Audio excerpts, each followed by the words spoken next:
Under the brilliant orange hues of the sunset sky, Royal Atlantic Air Flight 1705 quietly took off, leaving the noisy runway behind like a memory gradually fading into the distance. Inside the first-class cabin, the space felt completely detached from the hurried world outside. Soft leather seats, gentle golden lighting, the low hum of the engine serving only as a soothing background rhythm, lulling passengers into a state of relaxation. In the very first row, seat 1A, a teenage boy sat upright, his face a mixture of pride and nervous excitement. Jalen Carter, 15 years old, had neatly cropped hair and deep, intelligent black eyes that gleamed with determination. His light blue dress shirt and ash-gray khakis were crisply pressed, paired with simple yet refined brown leather shoes, every detail reflecting an upbringing steeped in discipline and love from a family of understanding and stature.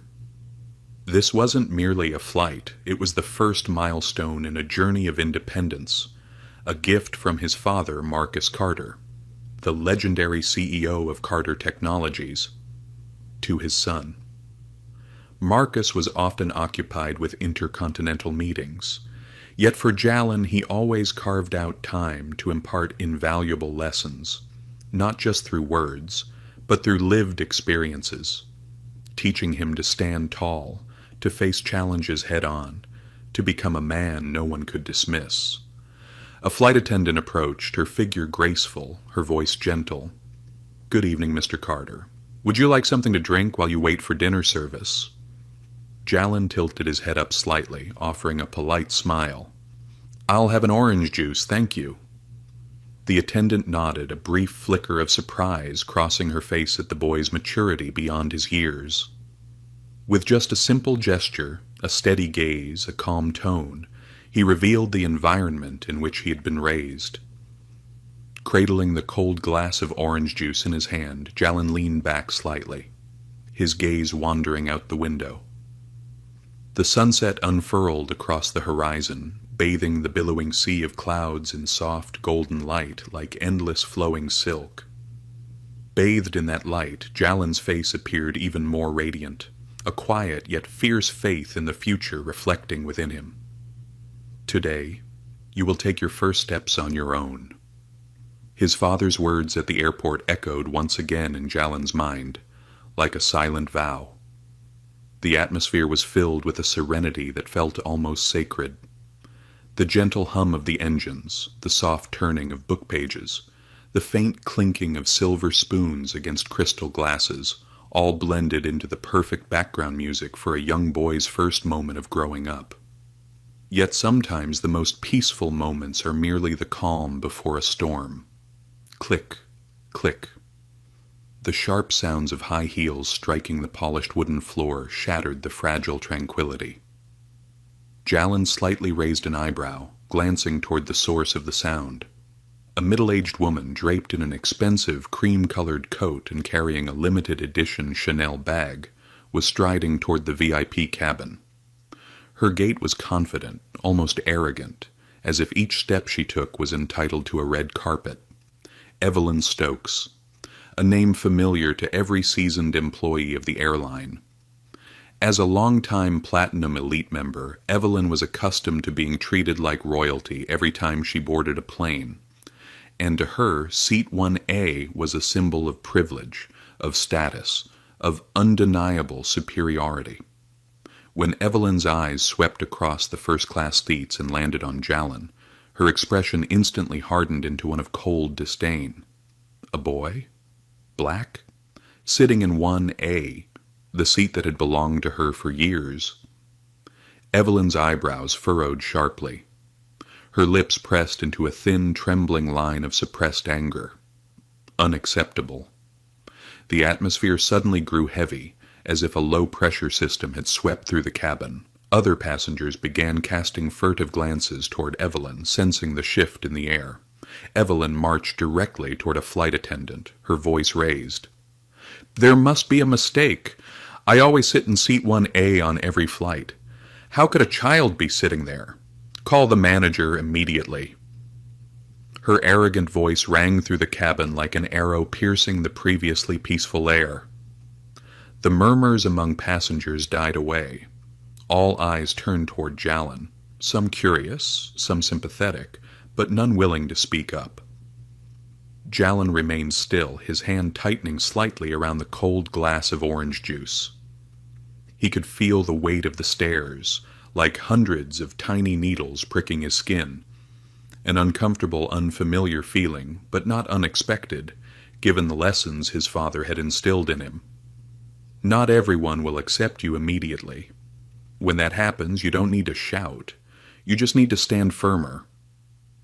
Words from Marcus Carter, the man Jalin admired more than anyone, resurfaced in his mind. Amidst the heavy gazes and the swelling sense of injustice, Jalin didn't retaliate. He leaned back in his seat, eyes drifting once more to the misted window, letting the sunset soothe his spirit, reminding himself, a person's worth isn't defined by where they sit, but by how they face those who doubt them. An eerie silence blanketed the first-class cabin, a tense moment like a taut violin string stretched to its limit, waiting for the slightest touch to snap. And within that silence an unspoken question hung in the air. Could the quiet resolve of a 15-year-old boy withstand the arrogance of a woman who had long basked in her power? The answer lay ahead. The atmosphere in the first-class cabin had grown dense, as if a storm were about to strike. Hesitant glances, held breaths, and the steady drone of the engines outside only added to the suffocating tension. Evelyn Stokes stood tall, her polished high heels clicking sharply against the gleaming floor, each strike echoing with a cold finality. She spun toward the nearest flight attendant, her voice shrill with anger. "What is the meaning of this? Check again immediately. I am Platinum Elite. Seat 1A is mine." The flight attendant, her face tinged with confusion, bowed slightly and checked her tablet, her fingers trembling ever so slightly. After a few seconds she looked up, forcing a polite yet strained smile. "I'm sorry, Mrs. Stokes. I've double-checked. Seat 1A is registered under the name Jalin Carter, fully valid." The response hit Evelyn like a bucket of ice-cold water thrown across her face. She blinked rapidly, her dark red lips pressed into a thin, tense line, and suddenly she raised her voice, making sure the entire cabin could hear. "Impossible! Do you people know who I am? I fly this route every month. I always sit in 1A. How can you let a child sit there?" Her voice screeched like metal grating against metal, causing several passengers to frown in discomfort. Some glanced sympathetically toward Jalin, the boy who sat as still as a small rock amid the brewing storm. Jalin felt the disturbance swirling around him, but he remained composed, back straight. Hands rested lightly on his thighs, eyes fixed on the window where the last light of the day was slowly fading. Amid the noise, Jalin's silence grew more powerful than any spoken defense. Evelyn inhaled sharply, her eyes flashing with barely contained rage. She strode quickly to Jalin's seat, leaned down close to him, and hissed in a voice as cold as steel. "Listen here, boy. If you have even the slightest understanding of manners, you will get up and leave the seat before you embarrass yourself any further." Jalin turned his head, his eyes locking directly onto Evelyn's icy stare. There was no fear, no rudeness, only calm. He responded gently, his voice steady but clear enough to slice through the suffocating tension. "I'm sorry, ma'am, but this seat was rightfully booked for me by my father. I have every right to be here." His voice wasn't loud, but in the nearly breathless cabin, every passenger heard him with crystal clarity. A long silence followed. Evelyn straightened up, her hands clenching the strap of her handbag so tightly that her knuckles turned white with fury. She cast her gaze around, hoping for support from the other passengers, but all she received were cold stares or people pointedly looking away. In that moment, the self-proclaimed power that Evelyn was so accustomed to wielding seemed as fragile as thin ice under the afternoon sun. And Jalin, the 15-year-old boy, remained as steady as a small, immovable mountain. A soft ding chimed from the overhead system, the crew announcing the upcoming dinner service. But no one paid it any mind. Everyone's attention was glued to the strange standoff unfolding before them. The flight attendant, flustered, glanced nervously between Jalin and Evelyn, trying to mediate. "Mrs. Stokes, I will call the flight supervisor right away to assist with this matter.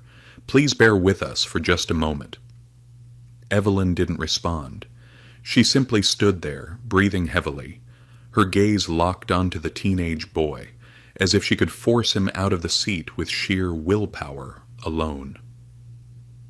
Jalin gently set his glass of orange juice down on the table and rubbed his palms together, where a thin layer of sweat had begun to form.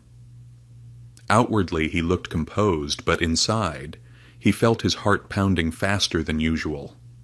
This wasn't fear. It was instinct, a natural reaction to blatant injustice.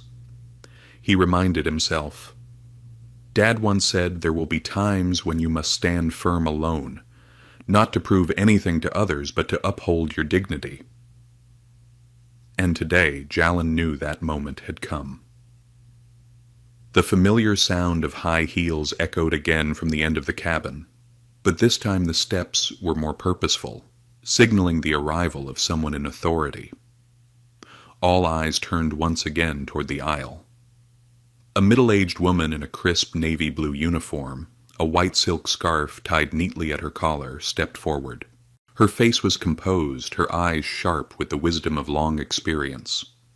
Deborah Lane, the seasoned flight supervisor, was about to become a crucial turning point in this still unfolding story. She approached, offering a polite yet formal smile. "Good evening, passengers. I'm Deborah Lane, the flight supervisor for today's flight. I understand there's been a seating issue. Could you please explain the situation?" Evelyn immediately stormed forward, her voice slicing through the air. "No need to check anything. I'm Platinum Elite. I always sit in 1A.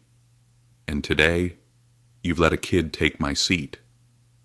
Is this how you treat your loyal customers?" Deborah's brows furrowed slightly.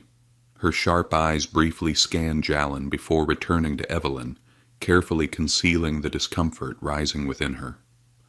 Another heavy silence settled over the cabin, as if everyone was holding their breath, waiting for the verdict.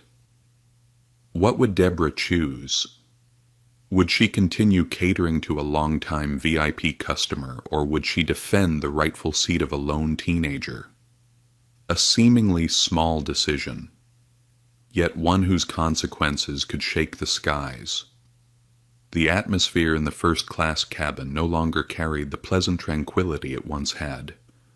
Instead, an invisible pressure weighed heavily in the air, as if every molecule had grown unbearably dense. Evelyn Stokes stood in the aisle, her face flushed, her eyes blazing, while Jalin Carter, the 15-year-old boy, remained seated firmly in seat 1A, like a young sapling refusing to bow before the storm of arrogance. Deborah Lane, the seasoned flight supervisor, furrowed her brow slightly.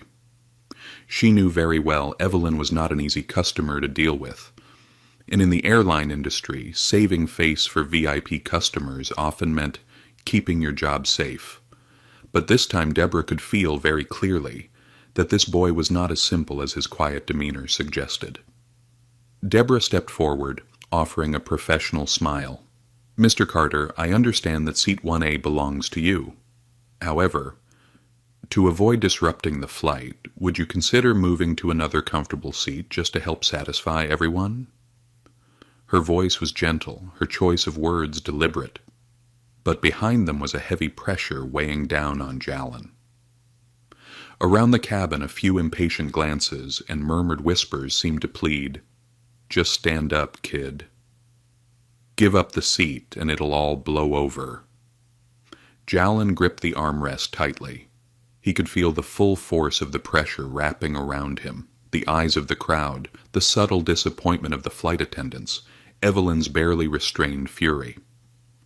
All he had to do was nod, and everything would be easier. But that would be surrender.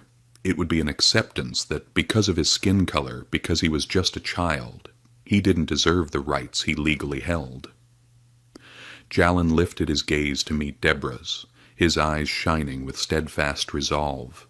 His voice rang out, not loud, but as steady and sharp as a blade slicing through the heavy air.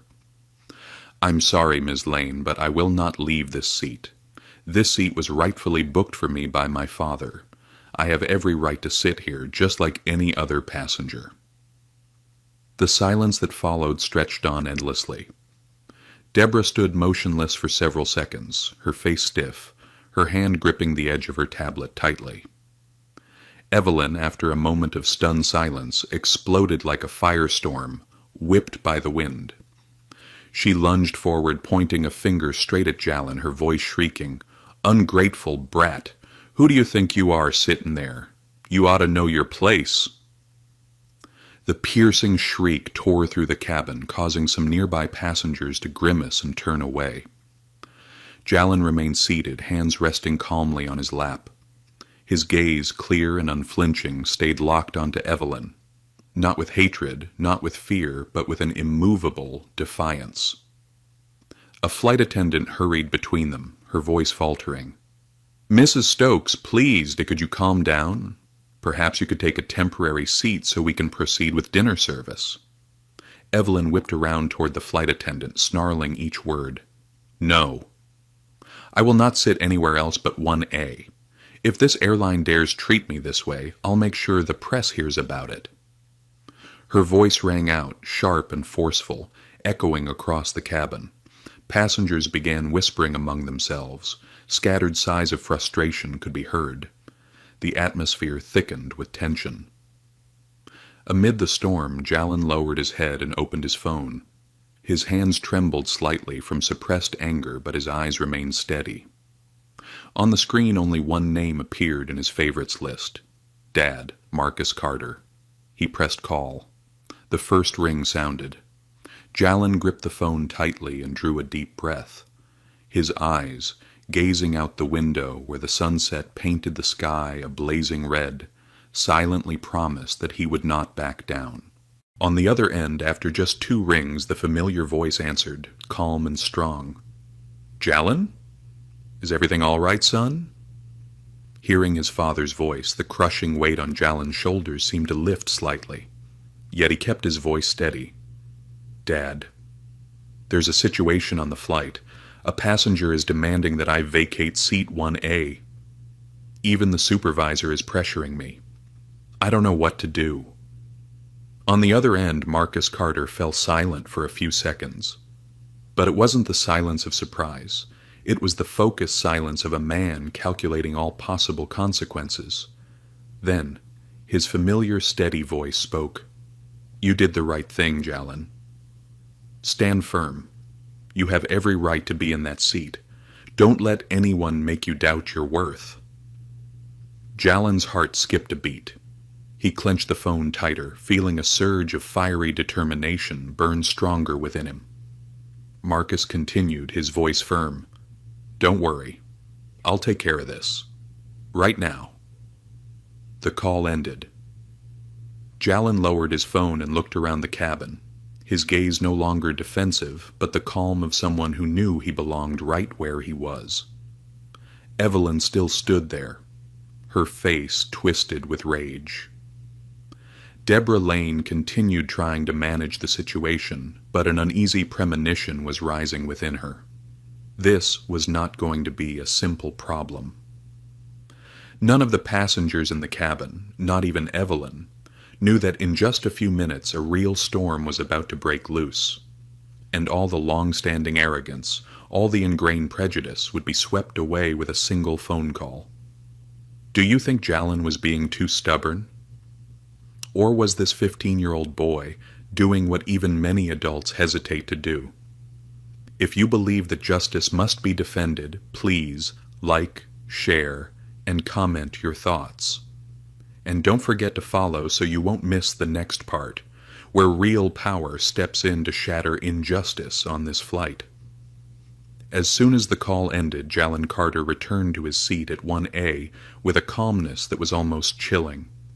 He gently placed his phone into his jacket pocket, leaned back, folded his hands on his lap, and stared out the small window beside him.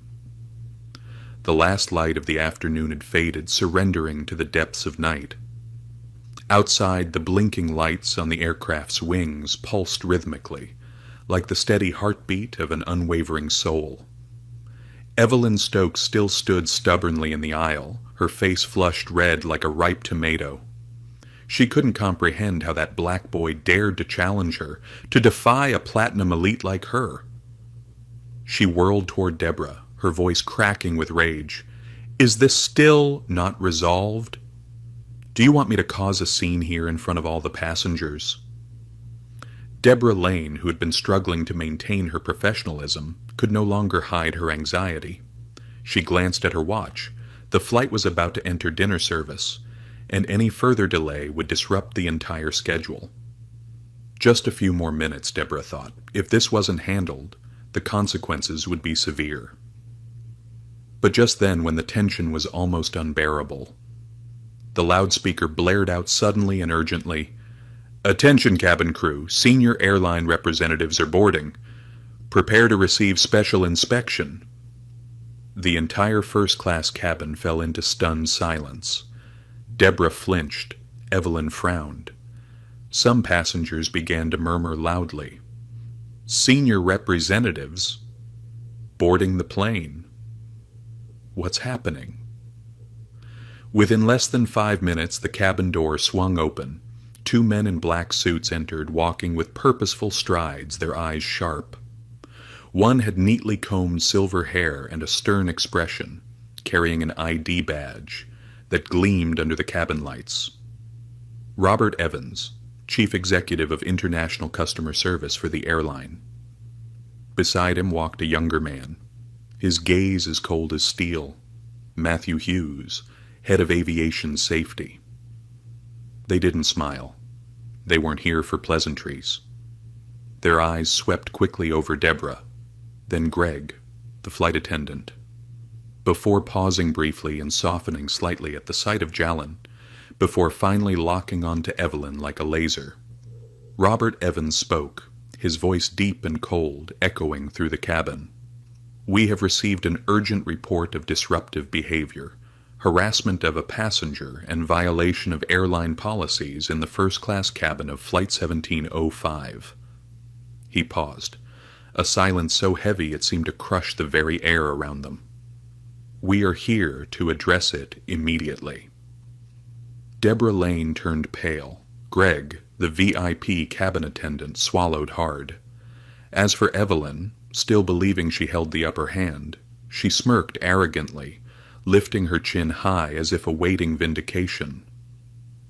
But Robert Evans continued coolly. "Mrs. Evelyn Stokes, you are accused of harassment and unreasonable demands, a serious breach of passenger conduct policies on this flight.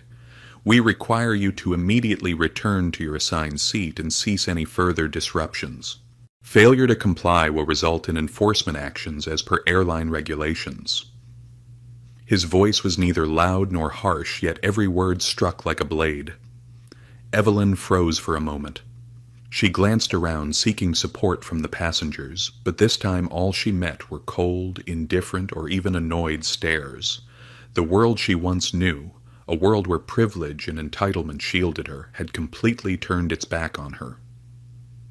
Jalen silently observed the entire scene, a complex tide of emotions swelling within him. Calmness, pride, and a deep, quiet understanding. He knew his father, Marcus Carter, had acted. No shouting, no threats. Just a simple, short phone call. And he had moved an entire system of power to stand with justice. After a frozen moment, Evelyn erupted again, this time in desperate fury. "How dare you treat me like this? I've spent hundreds of thousands of dollars with this airline. I'll sue. Robert Evans raised a hand, cutting her off sharply, his gaze slicing like a blade. "You may file a complaint after the flight, but right now, if you do not comply, we will be forced to take further action." No one mistook the meaning of those words. If Evelyn continued, she would be forcibly removed from the plane. The air thickened. Evelyn clutched her handbag tightly, her whole body trembling with suppressed fury. But this time she knew there was no way out. With slow, heavy movements, she turned and trudged toward the temporary seat, designated by the flight attendants. No applause followed, no cheers of satisfaction. Only a heavy silence remained, oppressive, but carrying the unmistakable scent of justice being served. Robert Evans turned toward Jalin, bowing his head slightly. "Mr. Carter, on behalf of the airline, I sincerely apologize for what you have experienced. We assure you that from this moment onward, your rights will be fully protected." Jalin smiled softly, not a smug smile, but the quiet smile of a young warrior who had just won the first battle of his life. What do you think about how Jalin faced that overwhelming pressure? If you were in his place, what would you have done? The first-class cabin was as silent as an abandoned cathedral. Beyond the window, the night sky stretched out endlessly, like a dark, boundless ocean, shimmering with the distant lights of faraway cities. Inside, under the dim lighting of the VIP cabin, a silent battle was taking place. Not fought with gunfire, but with dignity and human will. Jalin Carter remained seated, unmoving, like a small, steadfast rock weathering a furious storm. His hands were clasped together across his chest, his head bowed slightly, strands of hair falling over eyes that blazed quietly in the dark. His calmness, his composed bearing, made Evelyn Stokes's raging fury seem all the more pitiful and bitterly out of place. In the corner of the cabin, Evelyn still hadn't given up. She stood there, clutching her phone as if she might crush it in her fist. The fire of rage within her burned violently, like a flame whipped by gusting winds. But it was also beginning to blow away the illusions of power she had long clung to. For the first time in many years, Evelyn felt not anger, but raw fear. Fear of realizing that no one was intimidated by her anymore. Fear from realizing that a single boy, just a boy, was enough to turn the world against her. Then, like a drowning person grabbing at a tattered life raft, Evelyn sprang up and rushed to the front of the cabin. She pulled out her phone and started live streaming to social media, her voice shrill with agitation. "This is unfair treatment. This is how Royal Atlantic Air humiliates loyal customers. I will not let this go." The phone's lens swept across the first-class cabin, capturing the tense faces of the flight attendants, the weary expressions of the passengers, and the strangely serene eyes of Jalin Carter. Deborah Lane immediately stepped forward, her voice gentle but firm. "Mrs. Stokes, please stop recording. This is a serious violation of flight safety regulations." Evelyn ignored her. She raised the phone higher, aiming it directly at Deborah's face, shouting nonstop.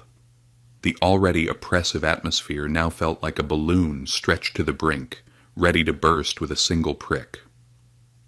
Jalin slowly stood up. He walked forward, not rushing, not hesitating, each step a deep breath of courage. The entire cabin held its breath. Even Evelyn froze for a moment, her eyes flashing with surprise. Jalin stood face to face with Evelyn, refusing to retreat. His voice rang out, calm, clear, every word carving into the suffocating air. "If the issue here is simply about a seat and a wounded pride, I am willing to compromise, on one condition. You must offer a public apology, not for me, but for the basic respect one human being owes another." His gaze, clear and steadfast, pierced straight into Evelyn's core. There was no challenge, no hatred, only a silent, but undeniable demand for fairness. The first-class cabin fell into complete silence, as if the entire world outside was listening. Robert Evans and Matthew Hughes, the senior airline representatives, stood observing without interference. Deborah Lane clasped her hands tightly before her, a faint gleam of quiet respect shining in her eyes for the teenage boy before her. As for Evelyn, she stood there, as if uprooted from reality. She staggered a step backward, her face pale. All eyes in the cabin bore down on her, not with fear, not with reverence, but with a cold, waiting stillness. Never before in her life had Evelyn felt so small. She swallowed hard, her throat dry and bitter as if filled with ash. In that moment Evelyn understood. True power does not lie in glittering membership cards, nor in first-class seats, nor in hollow threats. True power lies in the heart of a 15-year-old boy, in the clear eyes and humble words that force an entire world to re-examine itself. When Evelyn finally spoke, her voice trembled almost beyond recognition. I apologize. A small, fragile sentence, yet it crashed into the cabin like thunder in a dark sky. She bowed her head, avoiding everyone's gaze, and quietly returned to her assigned seat. Her shadow stretched long and distorted across the carpeted floor, trembling, misshapen, like her shattered pride.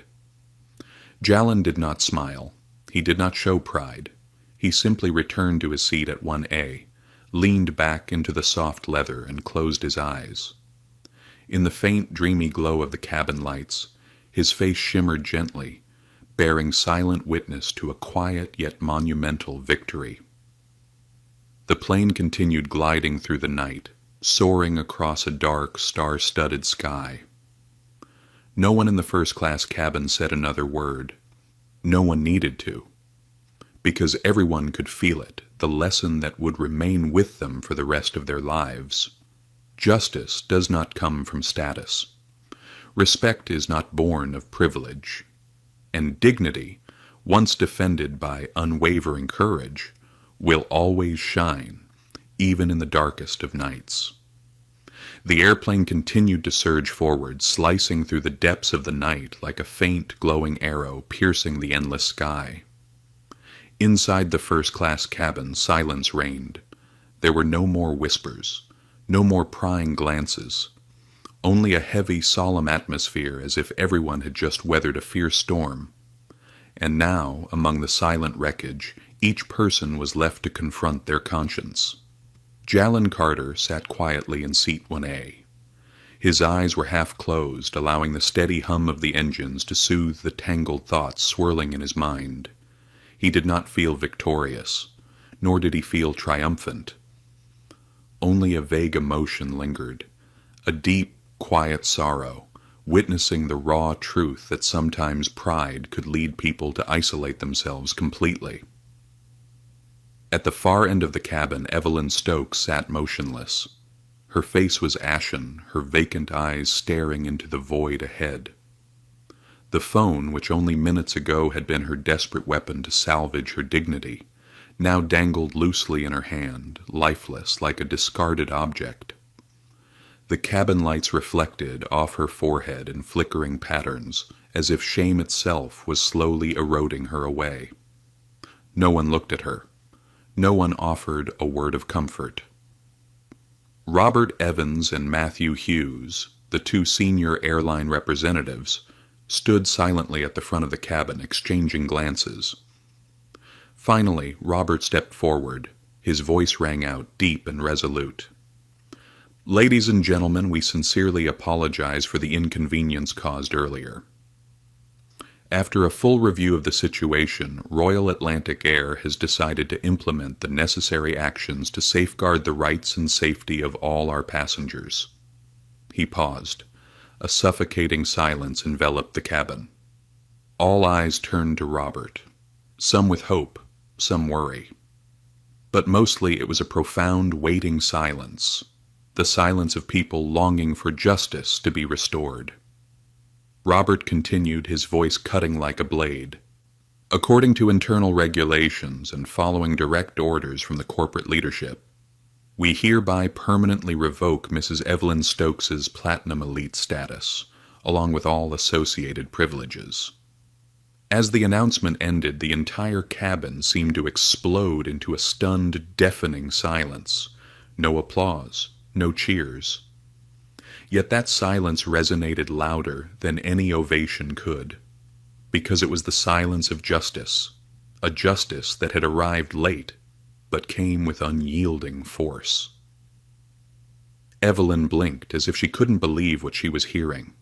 She lurched to her feet, her lips trembling, about to protest, but Robert Evans raised a hand firmly, cutting her off. This decision is final. It is not subject to appeal. The cold finality of his words struck like a gavel blow, rooting Evelyn to the spot. She staggered a few steps, reaching out for support, but grasping only the cold, empty air. Jalin opened his eyes. He saw Evelyn clutching her handbag tightly, glancing around with desperate, pleading eyes, no longer arrogant, no longer powerful, just a small, trembling figure facing an irreversible reckoning. Deborah Lane, the flight supervisor, stood frozen, her face heavy with emotion. She knew this decision wasn't just a blow to Evelyn, it was a wake-up call for people like her, those who had, out of fear of power, forgotten what was right. A soft ding sounded over the cabin's PA system. The head flight attendant announced, "The aircraft is preparing for descent. Passengers, please fasten your seatbelts." The click of seatbelts locking into place echoed throughout the cabin. No one spoke. Everyone simply sat, listening to the steady rumble of the engines cutting through the dark. Jalin closed his eyes again. Behind the dark veil of his closed lids he saw the image of his father, Marcus Carter, with his gentle yet unwavering gaze. You must learn to stand tall, even when the world around you tries to force you down. Jalin smiled softly, not the smile of conquest, but the quiet smile of growth, a silent, profound moment when a boy understood that resilience was the only true light guiding the road ahead. The plane began its slow descent. Outside the small window, the lights of the city unfurled, like an artificial Milky Way stretching into infinity. Inside the first-class cabin, the silence no longer felt oppressive. It was a peaceful silence, the kind that only follows after great storms have passed. Jalin let out a long breath. He knew that today's battle was just one among countless battles he would have to face in the vast journey ahead, but he also knew from this moment forward he had the strength to walk it on his own 2 feet. Meanwhile, Evelyn, in another corner, sat with her head bowed, her vacant eyes gazing out the window. Perhaps at that moment, for the first time in her life, she truly understood. Power cannot save empty pride, and status, after all, can never shield a heart devoid of humility and compassion. The airplane glided gently through the darkness, heading toward the dazzling lights of the city below. Inside the first-class cabin, everyone had fallen silent, exhausted after the tense hours. The atmosphere now resembled a winter lake, still cold and fragile. Jalin Carter sat motionless in seat 1A, the seatbelt fastened tightly across his waist. Outside the small window, streets, buildings, and crisscrossing amber lights unfolded like a mysterious map, shimmering in the night. He wondered, was every speck of light out there a story, a pain, a silent victory like the one he had just experienced? The head flight attendant announced, "Ladies and gentlemen, we are preparing to land at Logan International Airport, Boston. Please remain seated with your seatbelts fastened."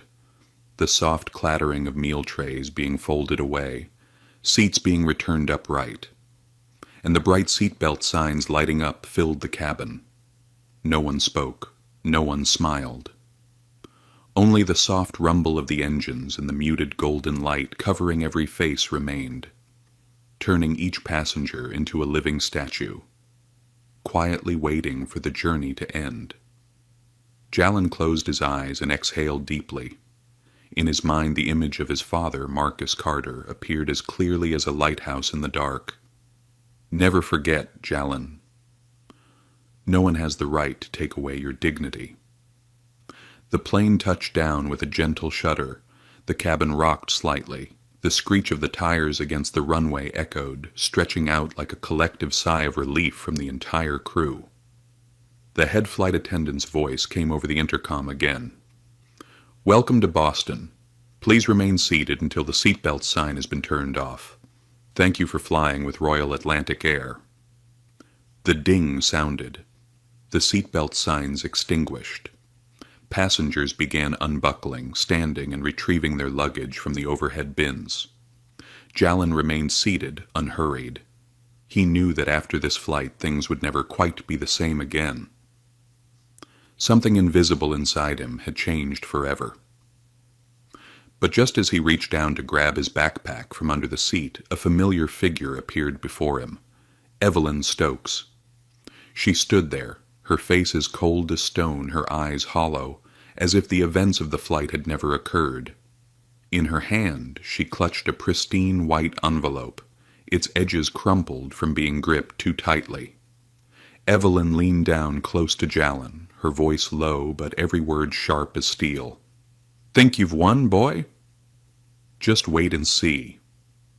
With that, she dropped the white envelope onto the tray table before him, spun around, and walked briskly toward the aircraft door, leaving behind a gust of cold air as if a hidden door had just opened in the cabin. Jalin stared at the envelope in front of him. In that moment he didn't move. The world seemed to freeze around him. The dragging of suitcases, the quiet laughter, the soft goodbyes from flight attendants, all blurred into distant echoes from another world. A few seconds later, as carefully as if handling a live bomb, Jalin picked up the envelope. Inside was a single sheet of paper, printed clearly. Official complaint filed with the U.S. Transportation Security Administration, TSA, and the U.S. Department of Transportation, DOT, accusing Jalin Carter of violating aviation safety rules and disrupting the passenger cabin. Beneath it was Evelyn Stokes's scrawled signature. At that moment, Jalin felt his stomach tighten. Not from fear, but from disappointment. Disappointment that an adult person once celebrated as a model customer could stoop so low out of wounded pride, using petty vengeance against a child. Jalin gripped the complaint tightly. The fragile sheet of paper crinkled, making a soft crackling sound like a muffled sob. But he didn't tear it. He didn't throw it away.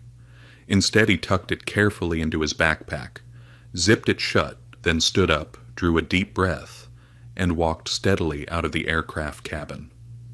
Jalin's footsteps echoed lightly down the jet bridge, each step carrying the weight of an invisible burden on his shoulders. But he did not bow his head, because he understood. True victory does not come from avoiding blows. True victory lies in facing them with integrity, dignity, and unwavering courage. At the end of the jet bridge, the bright lights of the terminal awaited. Marcus Carter, the man who had taught Jalin to stand tall in the face of storms, stood there, holding a coat in his hands, his gaze steady and warmer than any light in the cold winter night. Jalin quickened his steps. A new battle awaited, and he was ready. Logan International Airport buzzed, late into the night, as chaotic as a disturbed beehive. Passengers swarmed toward immigration gates, dragging their suitcases across the cold marble floors, the wheels screeching sharply against the stone. Flight announcements echoed regularly, distant and detached. But amidst that sea of people, Jalin Carter seemed adrift in a different world, a world of utter silence, where each step felt heavy, each breath as sharp as a knife. Beside him, Marcus Carter strode forward with long, steady steps. The father, the man who had weathered countless storms in the world of business, now carried himself with the calm gravity of a warrior, preparing for a final battle. Jalin said nothing. He simply pulled the complaint letter from his backpack and handed it to his father. The thin sheet of paper trembled slightly in his hand, like a wound that had yet to heal. Marcus took it, scanned it briefly. No anger, no shock. Only a flash of cold steel flickered in his eyes. The look of a man who was all too familiar with petty schemes, but who had never once bowed to them. Marcus folded the complaint carefully and tucked it into the inside pocket of his jacket. Then he turned to Jalin, placed a firm hand on his shoulder, and squeezed gently, a gesture that offered both comfort and strength. "You did the right thing. The rest, leave it to me." His voice was low even, like the deep rumble of war drums from beneath the earth. Marcus did not break stride. He led Jalin straight through the crowd toward the VIP arrival lounge, an area reserved for special guests under strict security. The glass doors slid open automatically. Standing there was a man in a gray suit wearing a name tag that read, "Alan Prescott, Executive Director, Logan Airport." The moment Alan saw Marcus Carter, he bowed slightly, a rare gesture of deep respect. "Mr. Carter, we have been informed. Please, you and your son are invited to the private lounge." Inside the VIP room, the lighting was soft, the black leather chairs gleamed, and everything sat in hushed, polished readiness. Marcus took a seat, crossing his legs with a relaxed air. Jalin sat beside him, his back straight, hands clasped together, his heart pounding, not out of fear, but from a strange, fierce anticipation, the anticipation of witnessing his father fight. Just a few minutes later, another man entered the room. The overhead light glinted off the badge on his chest. Charles Hargrove, Regional Chief Executive of Royal Atlantic Air, Eastern Division. Charles's face was pale, sweat beading at his temples. He barely sat down across from Marcus before hastily opening. "Mr. Carter, we sincerely apologize for the inconvenience caused. We commit to investigating and addressing all issues involved." Marcus did not respond immediately. He slowly unfastened the button of his jacket, leaned back against the chair, his gaze sharp as a blade gliding against skin. The silence that followed made the air inside the room unbearably heavy. Jalin could feel it, and he understood. This was the moment of silence before the storm his father had often spoken of. Finally Marcus spoke, his voice deep and cold. "I did not come here for apologies. I came here for answers." He drew the complaint letter from his pocket, placed it firmly on the table, and slid it toward Charles. The thin white sheet, as cold and sharp as a blade, skimmed lightly across the dark brown leather surface. Charles glanced at it and swallowed hard. Marcus continued, "I've reviewed the situation thoroughly. Evelyn Stokes was not acting alone. For years she's been improperly favored due to personal relationships with several mid-level managers within your company." He paused, allowing Charles to feel the full weight of every word. "You allowed that favoritism to fester within your system. And today, a 15-year-old boy had to endure humiliation on a flight where you swore to protect customer rights." Charles bowed his head lower, sweat soaking the collar of his shirt. Marcus rose to his feet.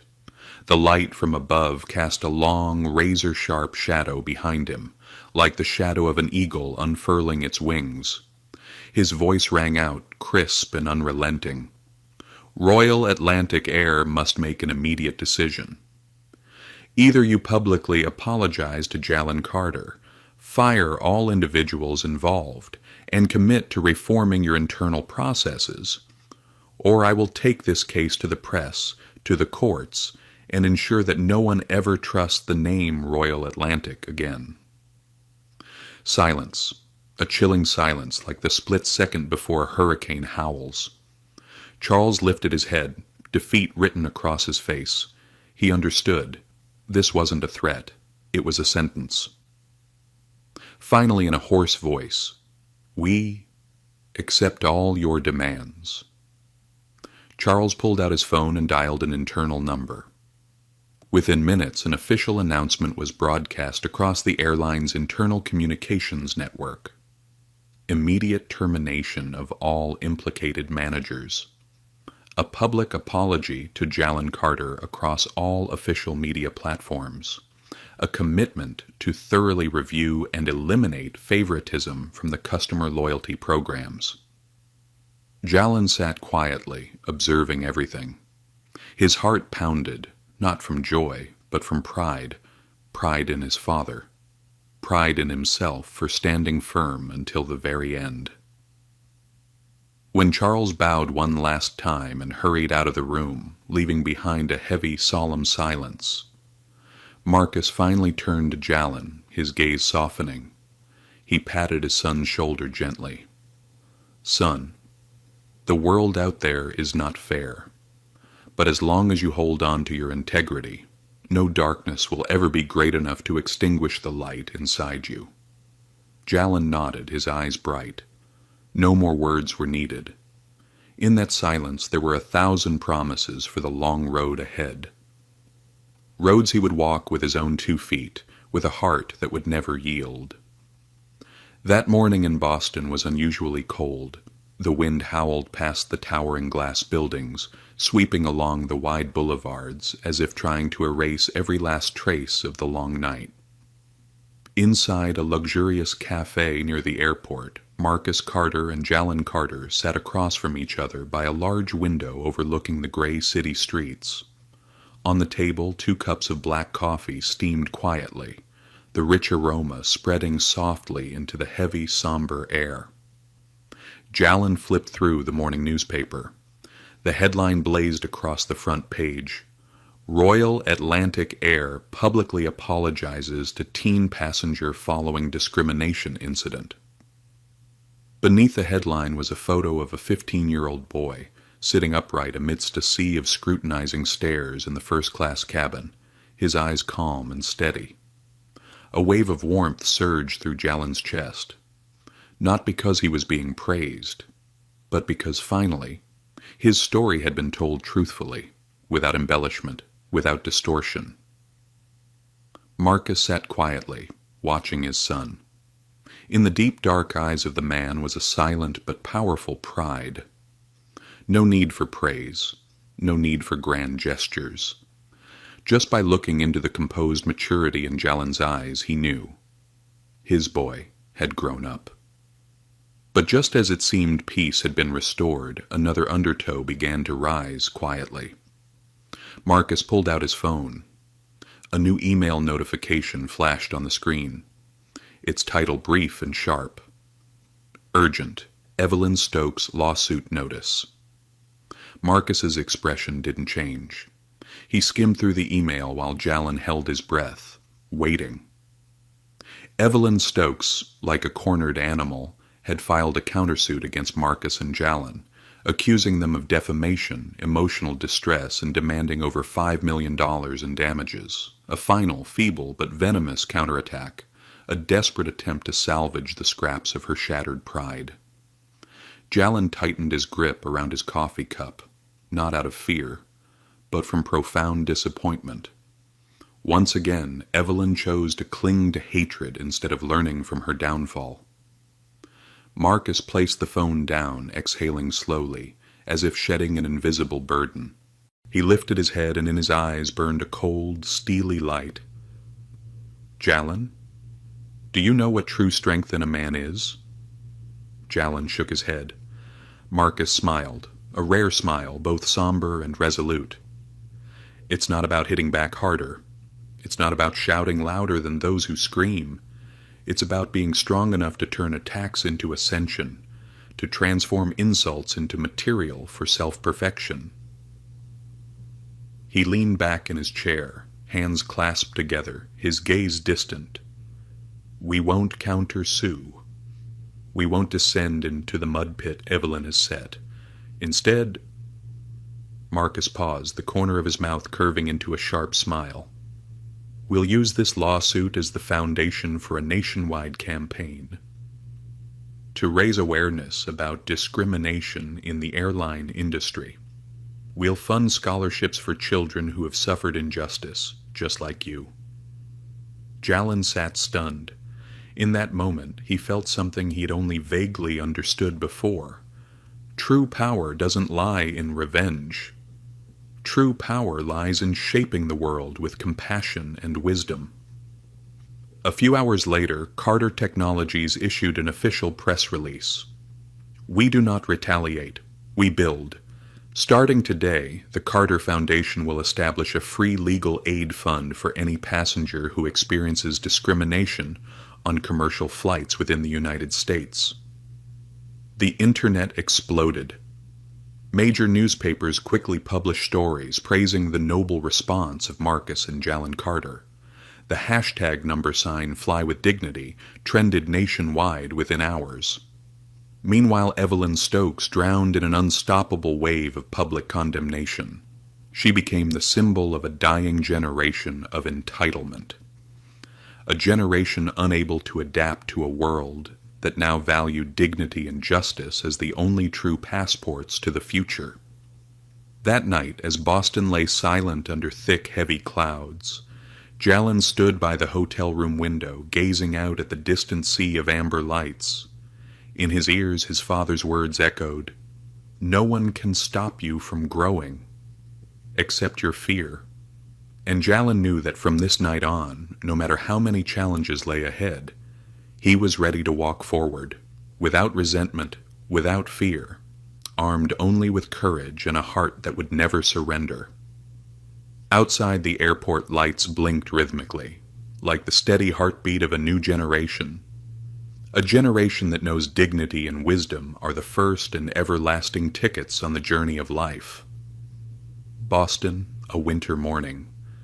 The sky hung heavy and gray, like a thick quilt pressing down on every rooftop, every barren tree. Down on the streets, patches of melting snow traced a cold city, yet brimming with a hidden vitality. Inside a warm, modest room, Jalin Carter sat at a table, his eyes intently fixed on the laptop screen before him. The Carter Foundation website displayed clearly, "Fly with Dignity, Bay Voy Non Fam." Legal support fund for passengers subjected to discrimination. Mission: protect dignity, build trust, spread.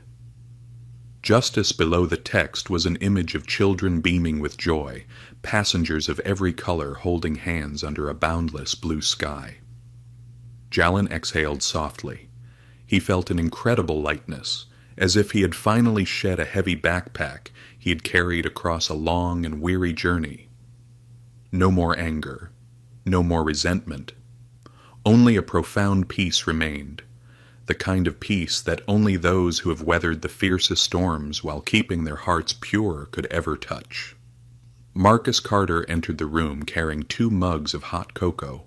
He set one down in front of his son, then pulled out a chair and sat across from him, his warm gaze silently observing. No need for questions, no need for hollow platitudes. Between father and son, a single glance was enough to share everything. Jalin took a small sip of the cocoa and smiled. "Dad," he said, his voice low but steady, "I understand now." Marcus tilted his head, raising an eyebrow slightly. "Understand what?" Jalin set down the mug, his eyes glowing with a curious light, both innocent and wise. "I understand that sometimes justice doesn't come immediately, and it doesn't always arrive with grand sweeping victories." He paused, choosing his words carefully. "But as long as we don't give up, as long as we continue to move forward, holding on to our integrity in even the smallest choices, then eventually justice will find its way to us on its terms." Marcus looked at his son for a long moment. Then he reached out, gently ruffling Jalin's hair, just as he had when Jalin was a little boy. "My son," he said softly, his voice warm like the breath of early winter, "I am proud of you." No flowery words were needed. For true growth, it always speaks loudest through the simplest moments. The pale light of the Boston morning filtered through the window, casting a soft glow on Jalin's face. He was no longer the bewildered boy who had first faced injustice on that flight. He was no longer the child who needed protection at every turn. He was a true warrior, quiet, resilient, and wise enough to turn wounds into medals on his journey of becoming. A few days later, the Carter Foundation held its official launch press conference in Boston. There were no dazzling stage lights, no extravagant displays, only ordinary people, young lawyers, teachers, passengers who had once experienced discrimination, gathered hand in hand, their eyes shining with hope. Jalin stepped onto the small stage, the microphone trembling slightly in his hand. He looked down at the audience, where his father sat, offering him a silent, encouraging smile. Then he lifted his head high, his voice rising, not loud, but clear. On that day, on that flight, I learned a lesson, that no one can take away your dignity unless you hand it over yourself. He paused. A profound silence, deep as the ocean, filled the room. And that sometimes true strength doesn't lie in seeking revenge, but in forgiving, and changing the world with the kindness others once refused to show you. The entire hall fell silent. No applause, no whispers, only gazes, bright, moist, and quiet, like candles burning silently in the long night. At the back of the room, Marcus Carter sat in stillness. In that moment, he no longer saw a boy before him, but a real man forged not only by victories, but by wounds, by losses, and by an unwavering determination never to surrender. When the ceremony ended, Jalin stepped outside. Boston was bitterly cold that night, delicate snowflakes beginning to fall like silver feathers. He lifted his head, letting the snow settle onto his hair, his face. The chill ran down his spine, but within his chest a small fire burned brightly, a fire called faith in dignity. Far in the distance, Logan Airport remained alight, planes lined up, waiting to take off. Each flight, a story, each person, a journey. And Jalin knew his journey was only just beginning. A journey not meant for cowards, not for faint hearts, but for those brave enough to believe that despite the wrongs, despite the injustices, this world is still worth loving. High above, a plane carved a silver trail across the dark sky. Jalin smiled. No more fear, no more doubt, only a steadfast faith in himself and the quiet stars that would always guide him forward. Story message. The story of Jalin Carter is not just a personal journey in search of justice. It is also a journey that affirms dignity cannot be bought with privilege, integrity cannot be bent by pressure, and courage will always illuminate even the darkest moments. In a world where discrimination and injustice still exist in countless forms, true strength lies not in winning battles through anger, but in protecting one's values with steadfastness, wisdom, and kindness. The greatest victory is not forcing others to their knees, but keeping one's heart pure amidst the mud, and using one's story to ignite a beacon of hope for others. Real-life lessons learned. Justice requires patience. Righteousness does not always prevail immediately. But if we persist in upholding what is right, justice will eventually speak. Dignity matters more than privilege. Status, wealth, or fame cannot replace self-respect and kindness. Personal dignity is the true measure of a human being. Revenge is not the right path. Responding with wisdom and compassion yields far more lasting results than vengeful retaliation. Small actions can create big changes, a right attitude, a courageous decision, a moment of standing up for justice. Each holds the power to inspire and transform an entire community. Maturity is facing injustice with strength. No hatred needed, no bowing of the head. Only unwavering faith and the courage to keep moving forward. If you felt the power and meaning in this story, don't forget to. Like to support stories that carry messages of justice and humanity. Share to spread the spirit of courage and compassion to more people. Comment and share your thoughts. Have you ever witnessed or experienced a moment of injustice? How would you choose to face it when justice is challenged? Don't forget to follow the channel to discover more inspiring stories like this.